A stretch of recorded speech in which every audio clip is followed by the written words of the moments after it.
Next, we'll have a session on teachers and technology, what was and what it will be.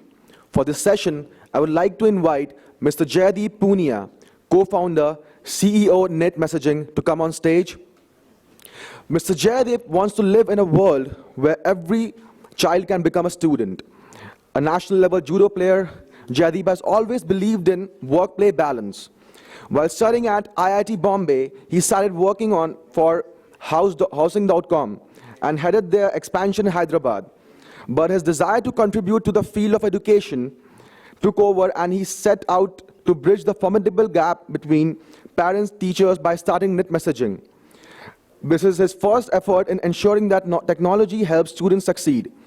Mr. Jaideep is young, enthusiastic, and hasn't forgotten what it's like to be in school, a thought that constantly fuels him to innovate technology in education. Give them a big hand, ladies and gentlemen.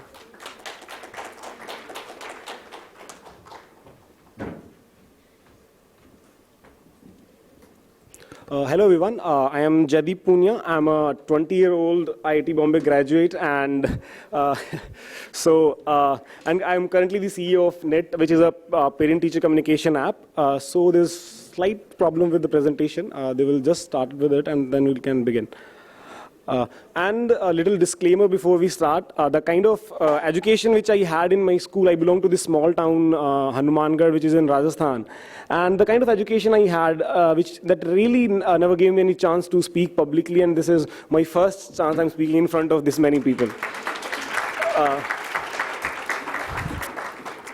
And I won't be telling you what is right and wrong about our education system, because that's you all probably know better than me, definitely. And so I will use my time to tell you guys what I feel about education, technology in education, from my experience earlier as a student and then as the CEO of this company. So now let's get this.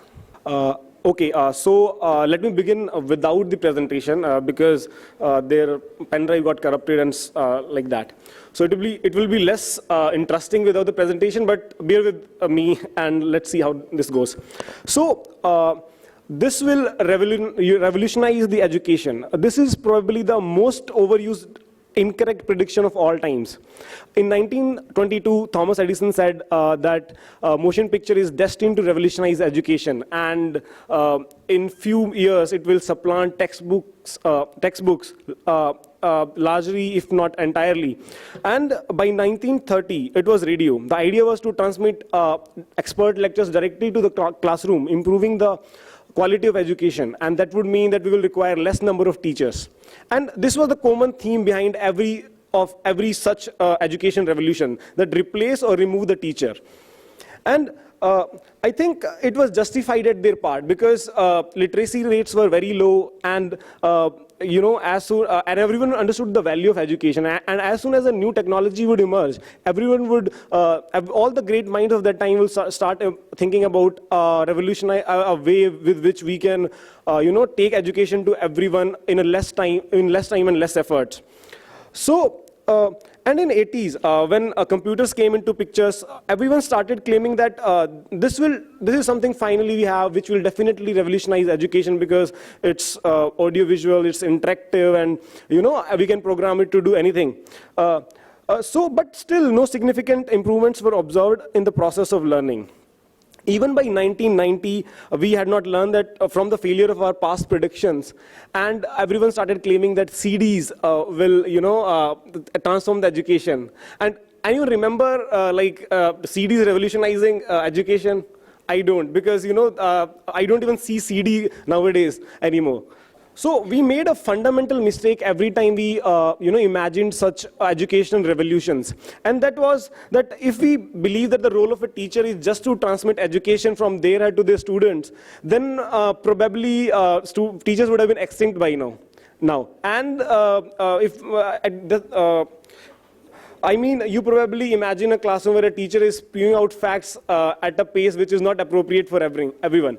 Luckily, the fundamental role of a teacher is not to transfer information. It is much more than that. It is to guide the social process of learning. It is to empower, it is to excite, it is to challenge their students to learn. And they demonstrate and show and explain things, but fundamentally that is besides the point. The main job a teacher does is make every child feel like they are important and make them feel accountable for doing the job of learning.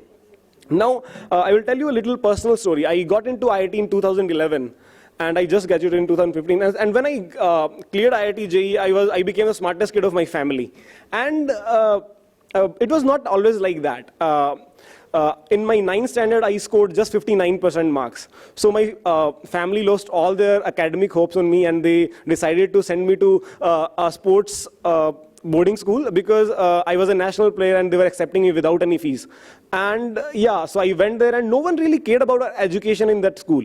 All they care about was our national level medals and our sports training. So, and when I in December of my 10th boards, when I came back to school after participating in a national championship from Mizoram, I started feeling little pain in my back. And after a small diagnosis, I was told to quit judo. And I clearly remember that I was just 14 at that time, and still I was so broke that because earlier I was all set to take arts in 11th and 12th, and then probably like join railways via sports quota, and suddenly everything changed with just a small pain in my back. And then I was completely like, okay, I didn't eat for a few days. And my boards were at the same time were also approaching, like they were 3 months away, and I didn't really know what to do, how to do. So my maths teacher at that time, Anuj sir, like gave some extra care, some extra time to me, and he not only helped me score 90% in my 10th, he also like called up my parents and said, you should come and visit the school. So he called up my parents and told them, you should definitely send him to IIT and start preparing him for IIT JEE. And my parents were like, okay, what is IIT? We don't know. And this was the moment, right, when my parents visiting to my school for the first time. So they were coming to my school for the first time and meeting my math teacher, which changed my life forever. And I'm sure that everyone in this room will be able to think of at least one such teacher who changed the course of their life. And can you ever imagine a computer or a machine doing that? Empathize with us and make us feel like believe in yourself and you can do something better than that. Now, foundation of education is still based on the social interaction of teachers and students. No matter how transformative each technology is, like smart boards, like computers and like CDs, but what really matters is what is happening inside the learner's head. And making a learner think seems best achieved in a social environment where with other learners and the caring teacher. Now, the times are changing and we are moving forward since that 1990 incident of CDs. And currently a lot of discussion is happening on which was we also saw a few time back that a lot of discussion is happening around the idea of the changing role of a teacher when technology comes into the classroom. And people are nowadays not talking about how can we replace teacher anymore. And I personally know that a few good schools of our country are already experimenting some good methodologies in which they incorporate technology in a well blended manner. Now, when we were starting out about 7-8 months back, when I was still in college, we were starting out this company.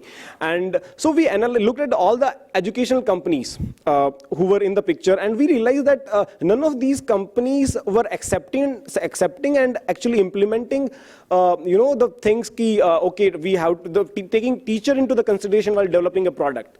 So we thought there's a definite gap in there to fill. And in the brief history of computer technology, I truly believe that as engineers, we have completely failed to develop technology for education. Because we have just coded everything which we could without even thinking whether it's useful or not, whether the end user can use it or not. I will give you an example. So sir was earlier speaking about smartboard, right? And we all know that a lot of teachers don't feel comfortable using them. Now, selling and developing such products is like the product of not understanding your end user properly. And so they used a very simple formula while developing these products. Okay, what are the tasks done by a teacher? Can I make a software to replace it? Okay, let's cool. It's very cool. Let's make it. And this is how they did it. Now, it seems like a good approach. Like, okay, it will save some time if we replace it with a teacher. But it is very rare that these things actually save some time. Now, we use products like Facebook, WhatsApp, Instagram in our personal lives. Then how can we possibly imagine that teachers and parents would be comfortable using ERP system and other education products which are not even comparable to these Facebook and Instagram in terms of the kind of engagement they have, the kind of user friendliness they have, the kind of like aestheticness they have. So this was something which got us thinking, and when we analyzed, we got to know that every normal product which we come across in education, they sell to school on basis of like how many students do you have, the number of students, right? And when you put price on a piece of software, what happens is you want to restrict that the person who hasn't paid for it shouldn't have access to it. So it becomes very difficult for the product development team to keep updating the product. And this is where the lag comes. That's why edtech products are not very good, because they find it much easier to go to sell the product to your school and then go to 100 different schools and sell the same product rather than building more and more like useful products from after taking user feedback and that stuff. So by having a free product, we have a freedom to keep sending updates. Like you get updates on WhatsApp. Earlier they had just had chat, and now they added call function also, right? And by having this kind of free app, which any teacher or any parent can download, we have this freedom to keep evolving it on basis of the new technologies which are coming in, the kind of feedback which we are having from our users. And WhatsApp started as an idea to see the status of your friends, like I'm in gym, I'm in I'm busy. They got some feedback from the users, they introduced the chat, and everyone is like crazy about WhatsApp chat these days. And this is the way products in education should be developed as well. And free of cost and free to evolve. As a company at NIT, we believe that these are some key changes which we are bringing in the ecosystem. Because the kind of ideology we have is completely different from what we were earlier discussing. That we think that the product should be user-centric. Users are teachers, parents, and students. And the product should be evolved on the basis of user feedback and the new technology on a consistent basis. Keeping the cost, we also believe that we have to keep the cost very low so that it can reach the masses. India has 1.4 million schools, right? Bada sa bol aaya tha. ठीक है? And if you want to cater like a very good school and also a very small government school, we have to keep the cost very low or free if it is required to reach out to this many people. And people often ask me, okay, Jaideep, what are you building in NIT? What is your next feature coming in? When is it coming in? And I tell them, I really don't know. And more than anything, I love and enjoy this ambiguity because this is there for a reason, that I'm not a teacher, I'm not a parent. How on earth I will know what to build for them? Right, I'm 20 years old, I'm not a parent. How on earth will I ever know that what to build for them? I cannot actually understand what is the problem which a teacher and a parent is facing. And to solve this, some steps which we are taking is so that we can have a better collaboration. So we will be launching a board of teachers in which there will be teachers from across India and who will be able to actively participate in the product development by getting early access to the new features, new products which we will be developing, by participating in our conferences. And so we are planning to organize the conference next year in Mumbai. And other than this, we will also be adopting one school and we will make it our tech arena, which we call it, and we will on periodic basis be organizing meetings between our tech team and and the teachers, because that's very important for the people who are developing for education and the teachers who are teaching, to meet them frequently and to understand in and out of everything. Okay, what are the changes we can bring? And to conclude this thing, I would like to just mention that the only way forward I see of technology in education is via a strong collaboration between tech people and the educators themselves. So thank you, everyone. You were really awesome. Thank you. Thank you, Mr. Jaideep, for a wonderful session. We would like to felicitate Mr. Jaideep on the behalf of EdTechReview and ELC partner.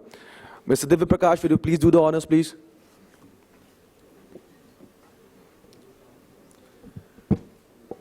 Mr. Jaideep, will you please come on stage? Yeah, ladies and gentlemen, Mr. Jaideep Punia.